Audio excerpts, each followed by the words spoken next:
जय हिंद प्यारे साथियों, स्वागत है आप सभी का उत्कर्ष एकेडमी खिलचीपुर के ऑनलाइन प्लेटफॉर्म में।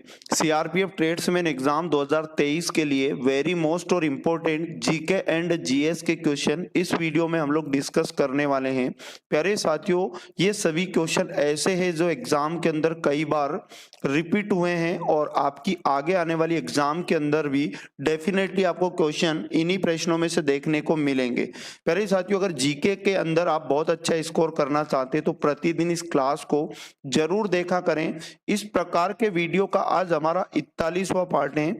इससे पहले हमारे 40 पार्ट कंप्लीट हो चुके हैं। यदि आप लोगों ने वो नहीं देखे तो आप उन्हें भी जरूर देख ले। इस क्लास का यदि आप लोग पीडीएफ डाउनलोड करना चाहते हैं तो आप हमारे टेलीग्राम पर जुड़ सकते हैं। टेलीग्राम का लिंक इस वीडियो के डिस्क्रिप्शन में आपको मिल जाएगा।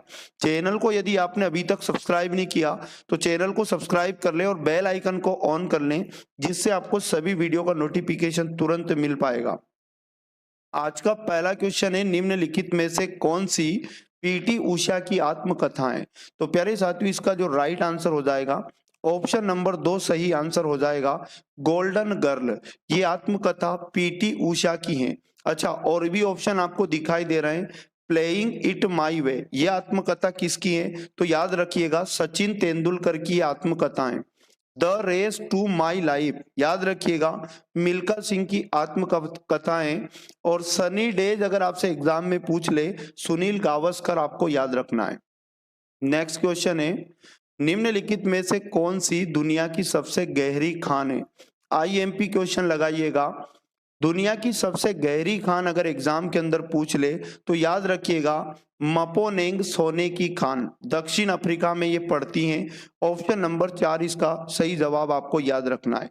ये खान याद रखिएगा करीब 4 किलोमीटर गहरी खान है, जो विश्व की सबसे गहरी खान हो जाती है। क्वेश्चन नंबर 3 है, विश्व प्रेस स्वतंत्रता सूचकांक 2023 में निम्नलिखित में से किस देश को अंतिम स्थान दिया गया? तो विश्व प्रेस स्वतंत्रता सूचकांक 2023 में अंतिम स्थान वाला देश अगर आपसे एग्जाम में पूछ ले, उत्तर कोरिया आपको याद रखना है। ऑप्शन नंबर 2 इसका करेक्ट आंसर हो जाएगा। याद रखिएगा विश्व प्रेस सूचकांक 2023 में नॉर्वे, आयरलैंड और डेनमार्क ने शीर्ष 3 स्थानों पर अपनी स्थिति जारी रखा। और याद रखना अगर इंडिया की स्थिति आपसे पूछ ले, भारत का स्थान विश्व प्रेस स्वतंत्रता सूचकांक 2023 में भारत, तो आपको याद रखना है 161वें स्थान पर रहा भारत। और मैं आपको बता दूं विश्व प्रेस स्वतंत्रता सूचकांक 180 देशों में मीडिया की स्वतंत्रता के स्तर को मापता है। अगला क्वेश्चन है, कार्बन डाइऑक्साइड उत्सर्जित करने वाले प्रमुख देशों में से कौन सा देश प्रथम स्थान पर है? तो कार्बन डाइऑक्साइड उत्सर्जित करने वाले प्रमुख देशों में से चीन प्रथम स्थान पर है। ऑप्शन नंबर 3 इसका करेक्ट आंसर हो जाएगा। और दूसरा स्थान अगर आपसे एग्जाम में पूछ ले तो आपको यूएसए याद रखना है, संयुक्त राज्य अमेरिका। और थर्ड इसका स्थान अगर आपसे एग्जाम में पूछ ले तो आपको याद रखना है भारत होगा।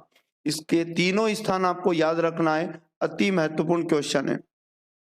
अगला क्वेश्चन है, भारत की जनगणना 2011 के अनुसार भारत में अनुसूचित जनजातियों की संख्या का प्रतिशत कितना है? तो प्यारे साथियों, 2011 की जनगणना के अनुसार भारत में अनुसूचित जनजातियों की संख्या का जो प्रतिशत है 8.6% है।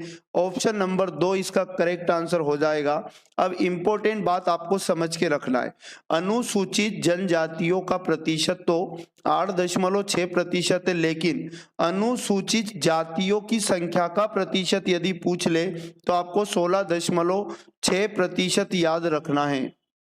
अगला क्वेश्चन, भारत में कुल कितने जीवमंडल संरक्षित क्षेत्र हैं? तो याद रखिएगा भारत में टोटल 18 जीवमंडल संरक्षित क्षेत्र हैं। ऑप्शन नंबर 3 इसका सही जवाब हो जाएगा। अगला क्वेश्चन है, तंजावुर और चिदम्बरम में भव्य शिव मंदिरों का निर्माण किसने करवाया था? तो तंजावुर और चिदम्बरम में भव्य शिव मंदिरों का निर्माण करवाने वाले चोल थे। ऑप्शन नंबर 1 आपको सही जवाब याद रखना है। अगला क्वेश्चन है, कौन सा साहित्यिक स्रोत बताता है कि कैसे चंद्रगुप्त मौर्य ने नंदों को उखाड़ फेंकने के लिए चाणक्य की सहायता प्राप्त की? तो ये याद रखिएगा, इसका राइट आंसर मुद्रा राक्षस हो जाएगा। ऑप्शन नंबर 1 इसका करेक्ट आंसर है। और मुद्रा राक्षस विशाख दत्त द्वारा रचित संस्कृत भाषा का नाटक है। अच्छा, इंडिका आप लोगों को दिखाई दे रहा है तो याद रखना, इंडिका के लेखक एग्जाम में पूछ लेता है। मेगस्थनीज आपको याद रखना है। और अर्थशास्त्र के लेखक तो आप सबको पता होगा ही, कौटिल्य हैं।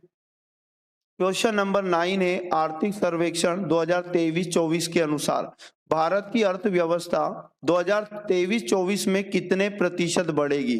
तो जो आर्थिक सर्वेक्षण 2023-24 है उसके अनुसार भारत की अर्थव्यवस्था 2023-24 में 6.5% बढ़ेगी। ऑप्शन नंबर 2 इसका करेक्ट आंसर याद रखिएगा।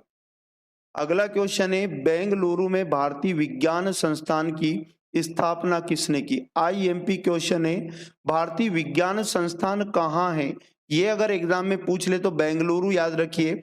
और भारतीय विज्ञान संस्थान की स्थापना जमशेदजी टाटा के द्वारा की गई। ऑप्शन नंबर 2 करेक्ट आंसर याद रखिएगा।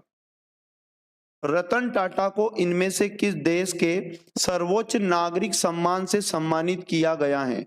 तो प्यारे साथियों, जो रतन टाटा है इनको ऑस्ट्रेलिया देश के सर्वोच्च नागरिक सम्मान से सम्मानित किया गया है। ऑप्शन नंबर 2 इस क्वेश्चन का करेक्ट आंसर हो जाएगा। अब एग्जाम में यदि पूछ ले ऑस्ट्रेलिया का सर्वोच्च सम्मान का नाम क्या है, तो ऑर्डर ऑफ ऑस्ट्रेलिया आपको याद रखना है।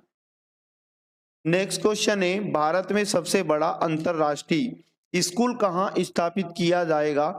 तो भारत में सबसे बड़ा अंतरराष्ट्रीय स्कूल अगर पूछ ले तो पुणे याद रखिएगा। ऑप्शन नंबर 2 करेक्ट आंसर हो जाएगा। अगला क्वेश्चन है, ई श्रम पोर्टल का उद्देश्य क्या है? तो आपने सुना होगा, पढ़ा होगा, देखा भी होगा, ई श्रम पोर्टल। तो इसका उद्देश्य यदि एग्जाम में पूछ ले तो आपको बताना, असंगठित कामगारों का एक राष्ट्रीय डेटाबेस बनाना, यही इसका उद्देश्य है। ऑप्शन नंबर 3 करेक्ट आंसर याद रखिएगा। अगला क्वेश्चन है, निम्नलिखित में से कौन सा नमामि गंगे कार्यक्रम का सही वर्णन नहीं है? मतलब 4 ऑप्शन में नमामि गंगे कार्यक्रम के वर्णन आपको दिए गए, जिनमें 3 तो सही हैं, 1 नहीं है, उसी का चयन करना है। ऑप्शन नंबर 2 इसका करेक्ट आंसर याद रखिए। इसमें मुख्यतः उत्तर प्रदेश, बिहार और ओडिशा राज्यों के गांवों को सम्मिलित किया गया, ये सही वर्णन नहीं है। बाकी तीनों ऑप्शन आपको याद रखना। जैसे पहला ऑप्शन है, यह जल शक्ति मंत्रालय की एक पहले, बिल्कुल राइट है ये। और इसका उद्देश्य गंगा नदी के किनारे बसे गांवों को खुले में शौच से मुक्त कराना है, ये वाला भी बिल्कुल राइट है। और इसका उद्देश्य गंगा नदी के किनारे बसे कुछ गांवों को गंगा ग्राम के रूप में रूपांतरित करना है। तो ये 3 ऑप्शन राइट थे और एक गलत है, ऑप्शन नंबर 2 जो हमारा राइट आंसर हो जाएगा। नेक्स्ट इंपॉर्टेंट क्वेश्चन 15 नंबर, निम्नलिखित में से कौन सा कथन दक्कन के पठार के संबंध में सही है?